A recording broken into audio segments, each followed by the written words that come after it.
मैं भाग गई। बुद्धि सुनती है। शिव जी करें पार्वती जी ने सती को यह प्रसंग सुनाया था कुंभज ऋषि के आश्रम में जाकर। बुद्धि सुनती रही। फिर भाग्य ने कहा मैं व्यक्ति को करोड़पति बना सकता हूं और व्यक्ति को रोड़पति बना सकता हूं। बुद्धि सुनती रही। अब बुद्धि का दिमाग ठंडा और बुद्धि ने भाग्य से कहा तुम बना सकते हो? हाँ। एक खेत में एक किसान काम कर रहा था। बुद्धि ने कहा तुम इसको राजा बना दो तो मैं मान लूंगा। भाग्य होना तुम भाग्य होना तुम इसको राजा। खेत में काम करने वाले किसान को अगर तुम राजा बना दोगे तो बुद्धि कहती है मैं तुम्हारी दासी बन जाऊंगी। बनाओ इसको राजा। भाग्य ने हंसते हुए कहा क्या बुद्धि इतना छोटा सा काम दिया है मुझे राजा बनाने भी बना देता हूं मैं अभी। और भाग्य ने अपनी लीला रचना प्रारंभ करी। भाग्य ने देखा कि किसान ने गेहूं की फसल लगाई थी। किसान ने गेहूं की फसल लगाई थी और भाग्य ने उस गेहूं की फसल को राजा बना।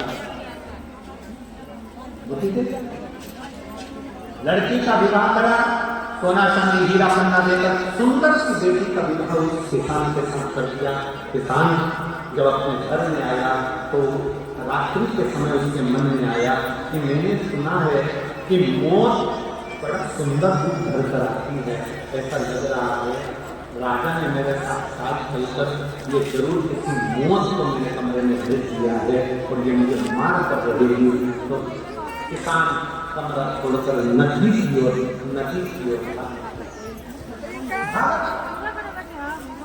कुछ राजा घूम रहे थे। उनको लगा कि ये किसी की शादी के लिए लेकर भाग कर जा रहा है। उसको पकड़कर राजा के सामने लेकर खड़ा कर दिया।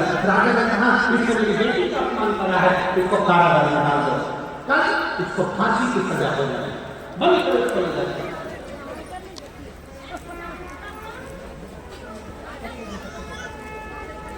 बुद्धि ने कहा फांसी देगा क्या हुआ राजा बन गया। भाग्य देव हाथ जोड़कर बोले मेरी रोटी उनकी है ये राजा है। उनसे हाथ जोड़कर निवेदन है इसको छुड़ा दो भले राजा भले चांदी बने। बुद्धि ने कहा तुमने हार मान ली भाग्य। भाग्य कहता है तुमने हार मान ली। बुद्धि ने अपना रीत अपनाई। राजा के पक्ष से बाहर दूसरे दिन जैसे ही उसको किसान को लेकर आया फांसी की सजा सुनाने वाले थे तो उससे पूछा गया कि तू बता कि मैं नदी की ओर भाग कर क्यों जा रहा था। उसने कहा महाराज किसी के रोने की आवाज सुनी थी तो ले रहा था मुझे बचा लो बचा लो बचा लो इसलिए मैं उसे बचाने के लिए गया था। राजा ने मन में सोचा मेरा जमाई कितना विद्वान है, दूसरे के दर्द को देखकर दुखी हो गया, आज से मैं तुझे सिंहासन पर बिठा दूंगा। मैं तुझे सिंहासन पर बिठा देता हूँ। आज मुख देखता रहा और बुद्धि ने अपना काम रख दिया। शिव महापुराण की कथा में शंकर भगवान पार्वती से कहते हैं पार्वती भाग्य की रचना करना अपने हाथ में है। अगर श्रेष्ठ बुद्धि है तो मिट्टी भी सोना हो जाती है और अगर बुद्धि श्रेष्ठ नहीं तो सोना भी नहीं।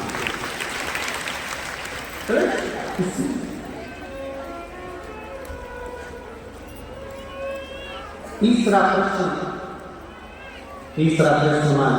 जगत जननी जगदम्बा के सम्मुख में आया। क्यों ना आप जब भगवान पर भरोसा कर विश्वास कर परिपूर्ण भरोसा कर जब अपने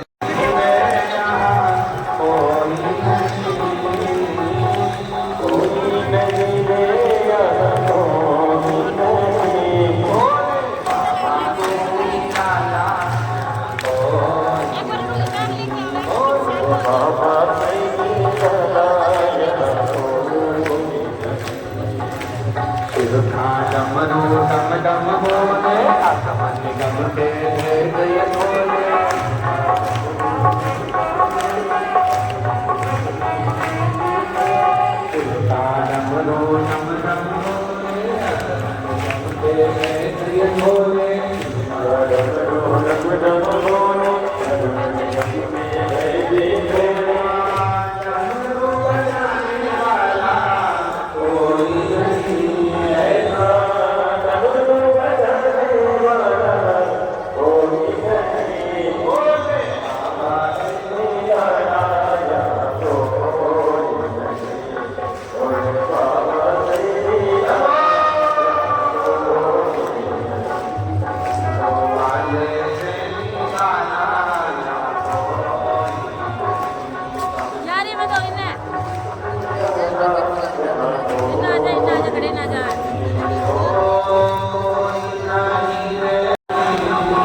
₹50 बहुत कम रेट है, बहुत कम भाव है। ₹50 ₹50 ₹50 ₹50 ₹50